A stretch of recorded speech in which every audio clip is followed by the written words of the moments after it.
Yo YouTube. Bon, alors, on va revenir du coup à l'après-accouchement. Euh, Savoir comment ça s'est passé, si ça a été difficile, euh, est-ce que j'ai dormi, est-ce que j'ai réussi à prendre des douches, enfin toutes les questions que je me suis posées pendant ma grossesse, c'est comment j'allais gérer l'après, en sachant que moi, les interrogations que j'avais, c'était sur le fait que... En fait, non, c'est pas des interrogations. Moi, pour moi, j'allais pas dormir. Vraiment pas du tout. J'allais dormir 1 heure par-ci, 3 heures par-là. Ça allait être la galère, j'allais être éclatée au sol. Malgré que je supporte assez bien les insomnies, le fait de ne pas dormir, parce que j'ai quand même assez l'habitude.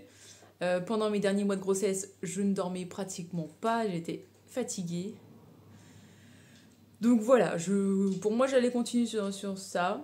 J'allais entendre un bébé pleurer tout le temps. J'allais pas comprendre qu'est-ce qui lui arrivait. Tiens. Parce que pour moi, en fait, j'aimais tellement pas les bébés que c'était tellement pas inné comment ça allait se passer. Pour moi, j'allais galérer à la prendre en main, à la bouger, à l'habiller, à la laver. Enfin, tout ça, pour moi, allait être très compliqué parce que je l'avais pas vraiment fait. Étant plus jeune, j'ai fait un peu de babysitting, mais j'ai fait une fois sur un bébé. Voilà. Et ça n'a pas duré très longtemps, j'ai pas eu besoin de faire grand-chose. Mais voilà, pour moi les bébés c'était pas mon truc, donc j'appréhendais un peu mon rôle de mère. Ensuite j'appréhendais aussi par rapport à notre couple, parce que j'avais quand même vu pas mal de trucs sur le baby clash, en gros les parents qui voilà, se prennent la tête parce qu'ils sont pas d'accord sur quoi faire, comment le faire, pourquoi faire comme ça et pas autrement. Enfin voilà, je m'attendais à du coup donner aussi beaucoup d'importance à bébé, voire négliger le papa en mode l'oublier, malgré moi, tu sais, genre en mode je m'occupe tellement de bébé que j'aurais pu oublier mon chéri, son existence. Je lui avais même dit que si jamais c'était le cas, qu'il me le fasse remarquer, parce que voilà, qu'il se sente pas mis à part et oublié, parce que je l'aime et que je voulais pas de ça. Euh, J'avais aussi beaucoup peur du baby blues parce que comme j'ai fait une dépression, pour ceux qui me suivent depuis des années, vous êtes tombés sur ces vidéos-là pendant ma dépression, euh, et quand t'as fait une dépression, en général, t'es quand même assez sujet, enfin t'es plus facilement sujet à la dépression postpartum. Donc c'était quelque chose qui me faisait flipper. Clairement, c'était le point qui me faisait le plus flipper parce que la dépression, c'est bon. J'ai compris ce que c'était, plus jamais je veux y retomber dedans. Donc voilà, donc c'était les points qui, pour moi, voilà, étaient importants. L'hygiène aussi, parce que je pensais galérer à prendre des douches. Faire à manger aussi, j'avoue, faire à manger. Pour moi, j'allais faire que des trucs très rapides, limite des plats préparés, déjà tout fait, et point. Donc il y a tout ça qui est rentré en jeu. Alors, donc déjà, pour commencer, à la maternité, la première nuit, ça a été compliqué parce que je galérais un peu avec l'allaitement. En fait, la tétée d'accueil s'est hyper bien passée. Olympe, elle cherchait hyper bien les seins, le téton. Vraiment, d'ailleurs, c'est impressionnant de voir comment en quelques minutes, un bébé, il est là, comme ça, en train de chercher sur ta peau où est-ce qu'il doit aller à manger. Enfin, c'est impressionnant. Elle a très bien pris tout ça en main, vraiment, je suis impressionnée parce que je sais qu'il y a des bébés qui galèrent, et elle a pas galéré, vraiment pas. Euh, Moi, j'ai un peu galéré parce que la fatigue, du coup, c'était mon premier allaitement. J'étais fatiguée après autant de nuits blanches. Donc forcément, la première nuit, en fait, moi, je lui donnais le sein. Pour moi, elle avait assez mangé, donc je la remettais dans son berceau là, qu'ils te mettent à la maternité. Et elle pleurait. Et pour moi, vu qu'elle venait de manger, et c'était pas ça, alors du coup, je comprenais pas ce qu'elle avait, donc j'arrêtais pas d'appuyer sur le bouton. Et en fait, c'est juste parce que je la mettais mal au sein, et pas assez longtemps. J'étais peut-être un peu pressée de pouvoir dormir, je sais pas. Du coup, voilà, on m'a bien montré comment faire, comment sortir aussi les premières gouttes de colostrum, parce que le colostrum met plus de temps à sortir que du lait, donc si bébé est fatigué, et puis forcément elle était fatiguée avec l'accouchement qu'on avait vécu toutes les deux, elle aussi était fatiguée, et la succion, ça leur demande quand même beaucoup d'énergie, de l'énergie qu'elle avait pas forcément à ce moment-là. Donc en fait, il fallait que je l'aide à sortir les premières gouttes pour que enfin, dire enclencher la sortie du colostrum plus rapidement. Donc le temps que je comprenne comment faire sortir du colostrum, le temps que je la mette bien au sein, en fait la première nuit j'ai dormi clairement 3 heures. Mais après ça, en fait une fois qu'on m'a tout bien montré de comment faire, comment comprendre, être sûr qu'elle, enfin l'entendre déglutir, pour être sûr qu'elle mange, parce qu'en fait c'est pas parce qu'un bébé est au sein qu'il mange forcément, il peut juste étouiller et ne pas prendre du tout de lait. C'est ce qu'elle fait de temps en temps quand elle a juste envie de téter. Donc voilà, donc du coup il y a eu tout ça que j'ai dû apprendre sur le tas, malgré la fatigue, malgré tout ça, j'ai pas perdu patience. En fait c'était aussi une de mes peurs, d'échouer mon allaitement à cause de la fatigue qui pouvait entraîner de l'impatience de mon côté. Je suis pas quelqu'un d'impatient. En fait c'est très rare que je suis pas impatiente, je suis très patiente. Mais j'avoue que quand je veux un truc, vraiment que je veux un truc, là dans ces moments-là je suis peut-être plus patiente. Genre si j'ai le moyen d'avoir quelque chose, je vais me donner les moyens de l'avoir. Mais s'il faut prendre le temps pour l'avoir, je suis capable de prendre mon temps. Donc je suis très patiente de base quand même. Donc, entre le fait que je sache gérer ma fatigue, que je sois patiente, elle se débrouillait bien, et que j'ai été très bien accompagnée à la maternité, mon allaitement s'est hyper bien passé. À ce jour, je suis toujours en allaitement. Ceux qui ont vu la petite photo Instagram passer il y a 2 jours, vous l'avez vu. Et ça se passe très bien, très franchement, c'est nickel. Je suis très contente de pouvoir faire ça parce que réellement c'était un de mes trucs avant même d'être enceinte. Je savais que je voulais allaiter et pour moi il n'était pas question que j'y arrive pas. Genre vraiment tout le monde me disait non mais attention, des fois ton corps fait que tu peux pas, le téton peut être mal, enfin voilà, il peut y avoir des problèmes physiologiques au niveau du sein, machin, enfin vraiment, on m'a mis pas mal d'alerte en mode attention, peut-être que tu ne pourras pas allaiter. Mais moi dans ma tête c'était en mode non, il n'y a pas de raison que je ne puisse pas allaiter, je vais allaiter. En vrai je voyais, enfin il y en avait même qui avaient dit ouais mais peut-être que tu n'auras pas assez de canaux pour faire sortir, en gros le lait sort par plusieurs petits trous dans ton sein, il y en a qui en ont plus que d'autres des petits trous, donc on m'a dit oui peut-être que tu n'en auras pas assez de ces petits canaux, peut-être que tu n'auras qu'une goutte, du coup il n'y aura pas assez de lait qui va sortir, du coup patati patata, et en fait bah, moi j'avais vu que le colostrum sortait très bien avant même l'accouchement de mes seins, donc j'avais vraiment aucune inquiétude là-dessus. Et j'ai bien fait. Ensuite, il y a eu aussi pas mal de remarques des proches qui te mettent en doute, et ça c'est chiant. Genre, est-ce que t'es sûr que ton lait est nourrissant? Est-ce que t'es sûr que t'as assez de lait? Mais tu sais pas ce que tu lui donnes en quantité. Quand tu allaites un bébé, il va pas faire ses nuits. Enfin, tout ça, tout ça. Et franchement, ça te met en doute, ça te saoule. C'est pas agréable. Parce que tout se passe bien et on arrive à te faire croire que ça se passe mal. Et ça, c'est fatigant. Mais bon, je tiens bon. De toute façon, j'ai une personne, je suis très bien accompagnée par mon ostéopathe qui est formée en lactation, qui a fait un allaitement très long, donc qui s'y connaît très bien sur le sujet. Et elle m'avait dit, voilà, ok, je suis ton ostéopathe, mais si t'as le moindre problème, un dimanche soir à 23h, peu importe, le matin à 5h du matin, enfin voilà, t'hésites pas, t'envoies ton message, je te répondrai. Et grâce à elle, parce que j'ai eu des premiers doutes en sortant de la maternité, forcément tu sors de la maternité, en fait, pendant la maternité, tout se passe bien parce que t'es accompagné tout au long de ce moment, pendant ces 3 jours. Tout est nickel. Dès que t'as une question, t'appuies sur le bouton, il y a quelqu'un qui débarque dans ta chambre, tu poses ta question, t'as ta réponse. Enfin voilà. Et puis je pense que j'ai pas été trop chiante dans le sens où, en fait, tout me semblait inné. Genre vraiment, du moment où on m'a mis Olympe sur moi, en fait, dès qu'on me l'a ramené dans ma tête, c'était oh, est-ce que je vais réussir à la prendre correctement? Et en fait, j'ai tendu les bras et c'était tellement naturel tout ce qui s'est passé, de la façon de la prendre, de faire attention à sa tête, à tout ça. En fait, c'était intuitif. J'ai pas réfléchi, j'ai juste vu que ouais, mes mouvements étaient corrects, sans que j'ai à réfléchir à comment faire. Et ça m'a enlevé tout de suite la pression parce que je me suis dit, ouais, en fait, on est quand même programmé à être maman, qu'on le veuille ou non. Et quand on a notre bébé qui sort et qui est là pour venir à nous, bah, ça se fait tout seul. Donc voilà, donc déjà à ce niveau-là, ça m'a rassurée de voir que en fait, j'étais complètement capable d'être maman. Et puis je le voyais aussi par rapport à Jérémy, qui, bah, en fait, c'est le père, et on a vraiment, enfin, le père et la mère n'ont vraiment pas la même approche envers un bébé. Et là, je l'ai vu dans ses gestes à lui qui étaient vachement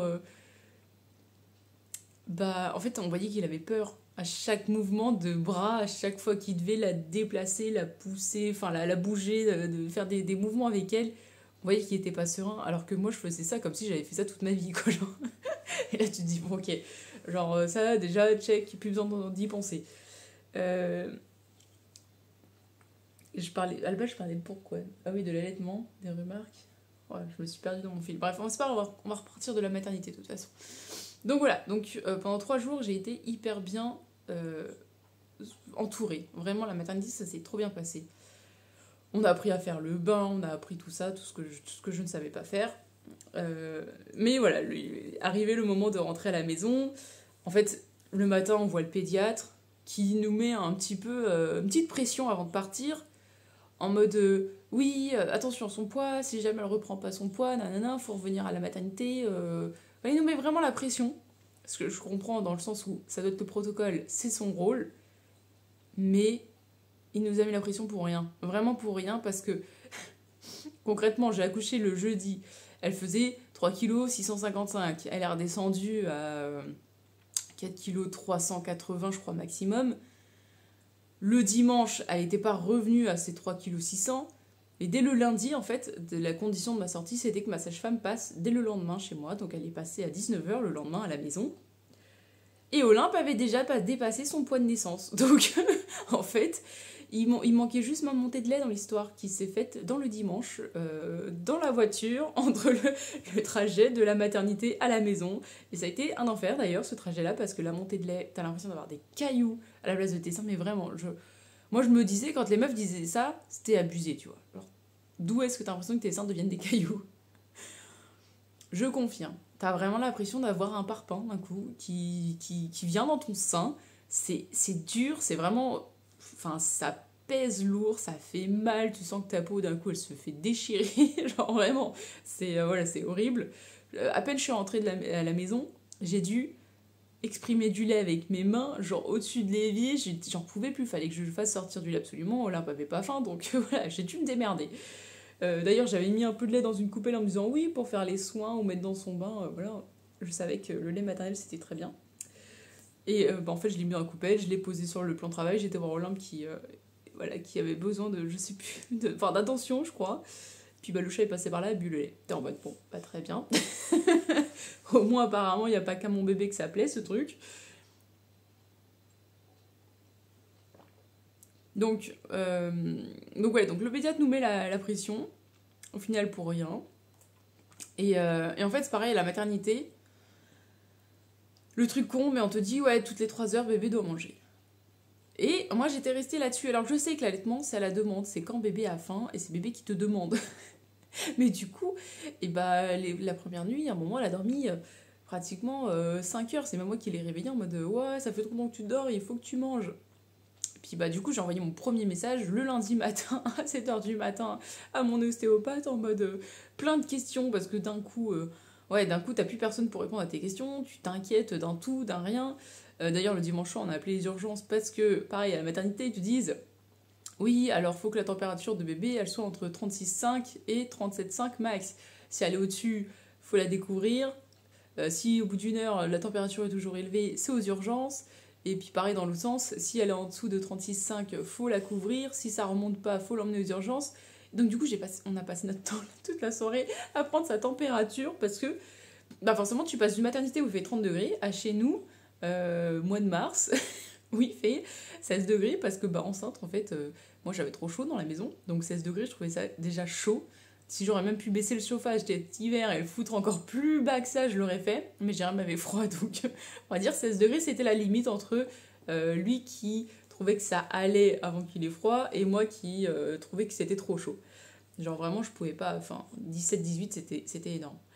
Donc voilà. Donc du coup, on est passé de 30 degrés à 16 degrés. Et donc forcément, bébé a dû s'adapter à la température de la maison. Et puis forcément, sa température était inférieure aux 36,5. Elle était à 36,2. Mais elle se plaignait pas, enfin il y avait rien, juste sa température. Et du coup, on a appelé les urgences en mode oui, notre bébé, la température, dadadi, on l'a couvert, machin, mais ça remonte pas assez. Enfin, des parents paniqués la première soirée, quoi.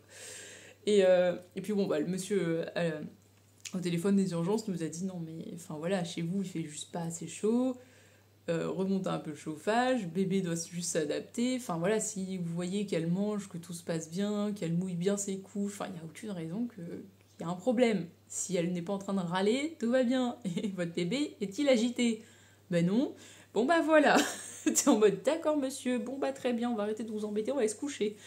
Mais bon, j'ai pas bien dormi cette nuit-là, d'où le fait que j'ai commencé à m'inquiéter par rapport à mon allaitement, à avoir des doutes sur tout et à rien, et à envoyer un message à 7h du matin à mon ostéopathe. Sur lequel elle m'a vraiment hyper rassurée, et après ça, bah, en fait, tout est reparti nickel, j'ai arrêté de me stresser.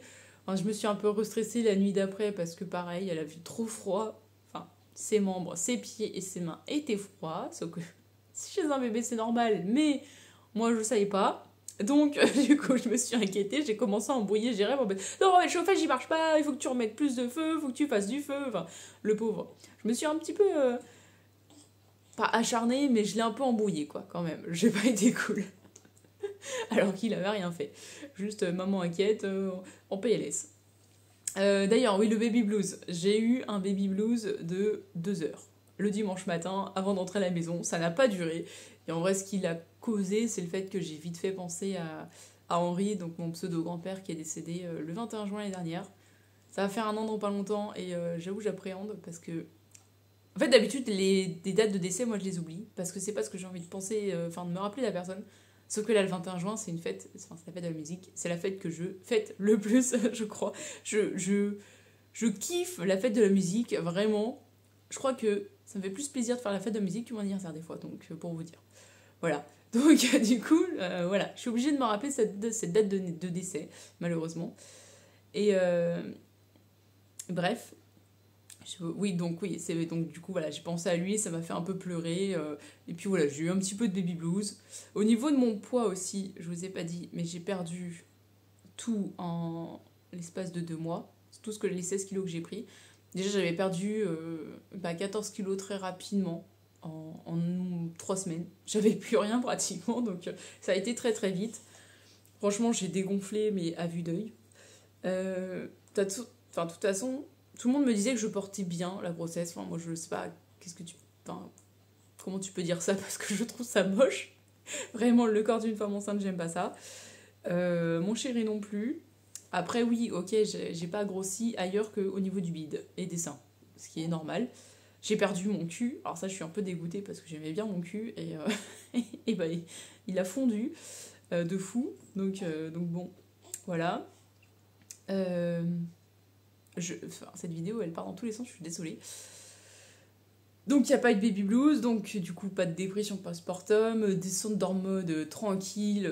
Après je savais que l'allaitement aidait dans le sens où le fait que bébé vienne téter, ça te crée de l'ocytocine, donc l'hormone du bonheur, donc la descente d'hormones dans l'autre côté qui te fait chialer, on va dire que ça fait un équilibre et que logiquement tu le ressens pas trop. Donc ça s'est bien passé, j'ai rien senti.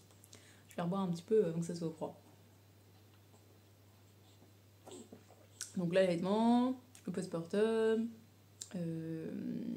la fatigue. On a un bébé qui dort très bien, vraiment.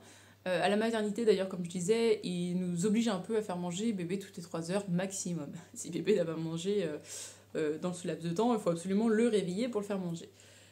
Olympe, quand elle dormait dans ces moments-là, pour la réveiller, c'est un calvaire. Il y a eu 2 fois, 2 après-midi, on a essayé de la réveiller parce que ça faisait plus de 3 heures qu'elle n'avait pas mangé. Et la maternité nous mettait un peu la pression en mode il faut qu'elle mange. Sauf que madame, elle dormait. Et pour réveiller madame, c'était un calvaire. Tiens. Donc pour vous dire, la première fois qu'on a dû la réveiller, ça a mis 2 heures. Et réellement, au bout de 2 heures, c'est à la sage-femme, parce qu'on avait essayé toutes les manières douces, de la changer, enfin voilà, de faire des trucs pour la stimuler, la réveiller. Ça ne marchait absolument pas. Et du coup, la sage-femme, elle a dit non, mais là, il faut absolument qu'elle mange. Ça fait 5 heures qu'elle n'a pas mangé. Faut qu'elle mange. Elle l'a mise à poil et elle a passé un coton d'eau froide sur elle. Donc, forcément, ça l'a réveillée. Olympe a pas kiffé du tout. Elle a pleuré. Moi, j'ai trouvé ça un peu brut. Genre, vraiment, je trouvais ça presque traumatisant de voir cette scène.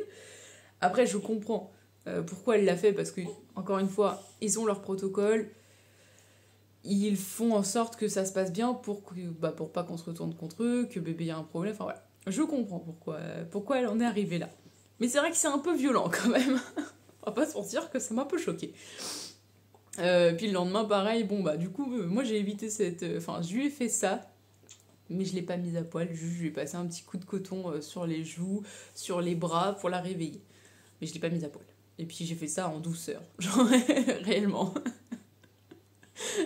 Mais clairement, pour la réveiller, voilà, il nous fallait 2 heures à chaque fois parce qu'elle dormait hyper bien, parce que, encore une fois, l'accouchement pour un bébé, c'est fatigant, pas que pour la maman, et bébé a aussi besoin de se remettre de ce moment-là. Donc forcément, bah, elle dormait. Ensuite, à la maison, pareil, elle dort très bien. En fait, maintenant, donc, moi je dors avec elle dans le lit, elle dort du côté mur pour éviter tout risque d'accident. En fait, elle a dormi pendant 3 jours dans son berceau, mais elle me cherche la nuit. Vraiment, elle me cherche, et si elle me trouve pas du regard, bah, elle pleure. Du coup, elle dort avec moi, c'est plus simple. Pour l'allaitement aussi, c'est plus simple, parce qu'en fait, ça m'évite de me réveiller réellement. J'ai juste à l'attraper quand j'entends qu'elle fait... Elle n'est pas encore en train de se réveiller à ce moment-là, juste... Enfin voilà, elle s'active pour manger, mais elle est encore en train de dormir. Moi, j'entends ça, ça me réveille, mais pareil, ça me réveille pas non plus de fou, parce que j'ai pas à me lever, la chercher, la porter, me recoucher. J'ai juste à l'attraper, la ramener vers moi, la foutre sur mon sein, sans me lever. Genre, je l'allaite allongée. Du coup, je reste à moitié endormie. En plus, l'allaitement la nuit, au lieu de faire de l'ocytocine, donc l'hormone du bonheur, c'est une autre hormone, je sais plus le nom, là, celle du sommeil. Donc, en fait, ça t'aide à t'endormir. Et du coup, même pour la nuit, pour l'allaitement, c'est vrai que c'est plus simple d'allaiter Olympe et de continuer de dormir.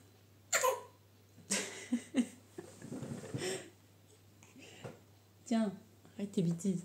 Du coup, elle dort... en général, on se couche vers 22-23 heures ensemble. Elle fait sa petite tétée, la petite histoire. Ensuite, vers 3-4 heures, j'ai un petit réveil.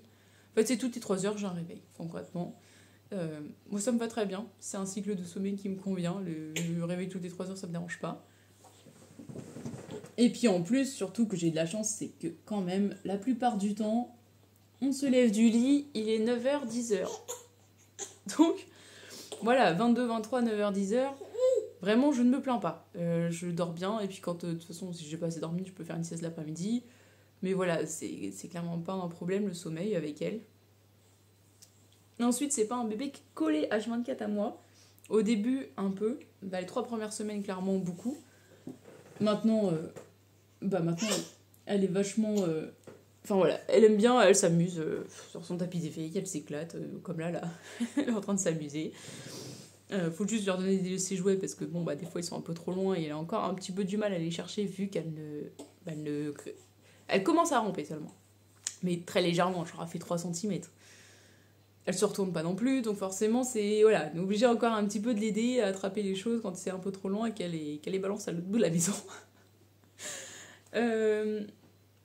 Ensuite, pour les repas, donc papa m'a beaucoup aidé. Déjà, en fait, à la maternité, ils te disent, voilà, pendant 40 jours, pour votre périnée, vous portez rien de plus que le poids du bébé. Tout ce qui est au-dessus de son poids, c'est non. Vous restez un maximum allongé. Enfin, voilà, donc de toute façon, le papa, il t'aide énormément. Il fait, en gros, tu t'occupes de bébé, papa s'occupe de toi. Concrètement, c'est un peu ça. Donc, c'est lui qui a pris le rôle de faire à manger. Quelque chose qu'il faisait rarement avant parce que... J'adore faire à manger à la base. Donc, du coup, là, c'est lui qui va manger maintenant. Il y a quelques fois, quand je vois que j'ai un peu de temps, que j'arrive à dégager du temps, je fais à manger. Mais je fais quand même beaucoup moins à manger qu'avant. Maintenant, c'est beaucoup plus lui qui fait à manger.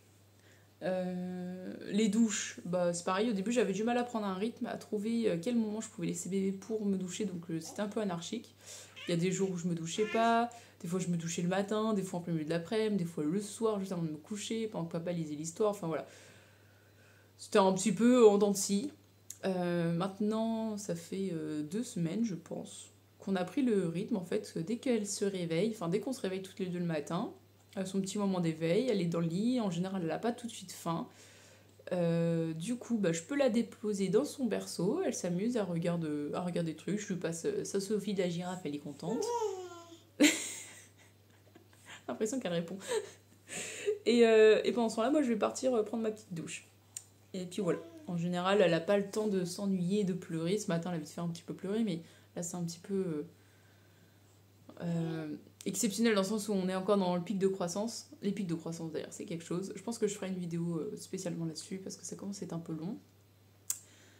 Et ensuite, pour le baby clash, il y a eu peut-être 1, 2 ou 3 trucs où on s'est dit... On n'était pas d'accord sur la façon de faire. Mais voilà, Jérém, lui, il avait juste les on-dit de comment ça se passait avant.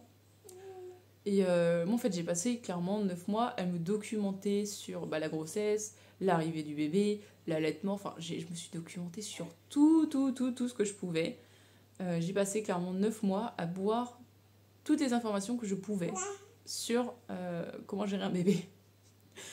Et donc, je savais ce que je voulais ou ce que je ne voulais pas. Et j'ai aussi les arguments de pourquoi je ne veux pas qu'on fasse ça. Genre, poser bébé dans son berceau, le laisser pleurer 3 heures pour qu'il s'endorme, qu'il s'habitue à s'endormir dans son berceau tout seul. Ça, c'est non. Et Jérôme, au début, il était en mode non, mais enfin, genre, ils ont toujours fait comme ça. Pourquoi tu veux pas faire ça? Et je lui dis, écoute, j'ai vu une IRM d'un bébé qu'on laisse pleurer dans son berceau. Il est hors de question qu'on fasse ce traumatisme à notre fille. C'est non. Ça leur crée une hormone du stress, ça leur crée un trauma de l'abandon. Enfin voilà, c'est non. Moi j'ai dit non, c'est pas possible. Donc du coup, forcément, l'histoire du dodo, le fait que papa ne dort plus avec moi, qu'il dort dans notre lit, que moi je dors dans la chambre de la petite avec la petite, on va dire qu'au début, ça l'a un peu contrarié dans le sens... Enfin, pas contrarié. Il a eu peur que Olympe prenne l'habitude de ça et que genre ça dure 3 ans. Mais la sage-femme nous a tout de suite rassurés dans le sens où un bébé ne prend pas d'habitude. Un bébé s'adapte. donc là, si moi et Olympe, on se sent pas prête à ne pas dormir ensemble, qu'on a besoin de cette proximité la nuit, d'après la sage-femme, c'est quand même mieux pour le bien-être de tout le monde et pour le sommeil de tout le monde également, que ça se passe comme ça. Donc pour l'instant, que ça soit Olympe, enfin je le vois, elle est pas prête. Genre des fois, il y a la nuit dernière, enfin la nuit d'avant plutôt, je me suis levée pour aller faire pipi. Au moment où elle a ouvert les yeux, j'étais aux toilettes. Et forcément, quand elle a ouvert les yeux, qu'elle a vu que j'étais pas à côté d'elle, elle s'est mise direct à pleurer. Donc je sais qu'elle est pas prête encore à ce qu'on ait... qu'elle aille dans son berceau plus loin. Et oui, ceux qui me diront, t'as qu'à mettre le berceau à côté de ton lit, on peut pas. Voilà, comme ça c'est... On oublie cette idée, c'est pas possible au niveau de comment la chambre est mise. Et on peut pas passer dans notre chambre parce que... On peut pas fermer notre chambre et qu'on a 2 chats, un chien, et que y a Minette qui aurait tendance à vouloir aller se coucher sur bébé. Donc c'est non. D'où le fait qu'on ait cette organisation-là, qui nous convient très bien. Ça ne nous empêche pas d'avoir des moments intimes avec papa. D'ailleurs, oui, avec la déchirure, ça a été très compliqué, pour ceux qui se le demandent. Concrètement, on a mis 2 mois et demi avant de pouvoir refaire quelque chose réellement. Voilà. Donc, j'ai pensé à un truc à vous dire aussi pendant le sommeil, pour le dodo. Ah oui, donc voilà, elle me cherche la nuit, et moi j'avoue que quand je pense, enfin des fois, je me dis, ouais, ce serait bien qu'elle aille dormir dans son berceau, et je me fais à l'idée, je me dis, allez, ce soir, tu la mets dans son berceau, tu vois comment ça se passe. Et j'essaye de me dire que je vais le faire. Sauf que je le sens intérieurement que je suis pas prête du tout, mais alors vraiment pas du tout. Et là, j'entends limite en petite panique, en petite angoisse, en mode oh non, mais 2 mètres c'est loin, oh non, mais si, puis il faut que je me lève. Et en fait, je sens que ouais, je cherche toutes les excuses du monde dans ma tête pour pas le faire. Donc je sais que je suis pas prête. Donc je ne force pas. Je sais qu'il y a un moment où je vais passer le cap, de me dire que mon bébé peut se détacher de moi la nuit, ça va se passer bien. En plus, elle ne dort même pas collée à moi, on a une petite distance entre nous, bien entendu, elle n'est pas collée. Même si au petit matin, en général, vers 6h, la tétée de 6h, après, elle dort contre moi. J'avoue que celle-là, j'ai du mal à la redécoller de moi, je pense. Enfin, j'ai lu beaucoup de témoignages, encore à l'heure actuelle, et je crois que c'est un truc normal chez les enfants, pour en avoir parlé aussi avec des amis qui ont des bébés. Le petit matin, quand ils se réveillent, j'ai l'impression que tous les bébés ont ce besoin de retrouver leurs parents. Donc je crois que c'est normal. Donc je me dis ça, ok, c'est peut-être... Même si je la mets dans son berceau, peut-être qu'à 6h du matin, je vais avoir Olympe qui va venir se coller contre moi. Et ce sera ok, c'est pas grave. C'est pas un problème. Juste si papa dort avec nous, ce sera un problème parce que papa il a des descentes du coude et là, par contre, c'est chaud. Sinon, à quoi d'autre est-ce que j'ai pensé? Le baby blues, les douches, je crois que j'ai fait un peu le tour.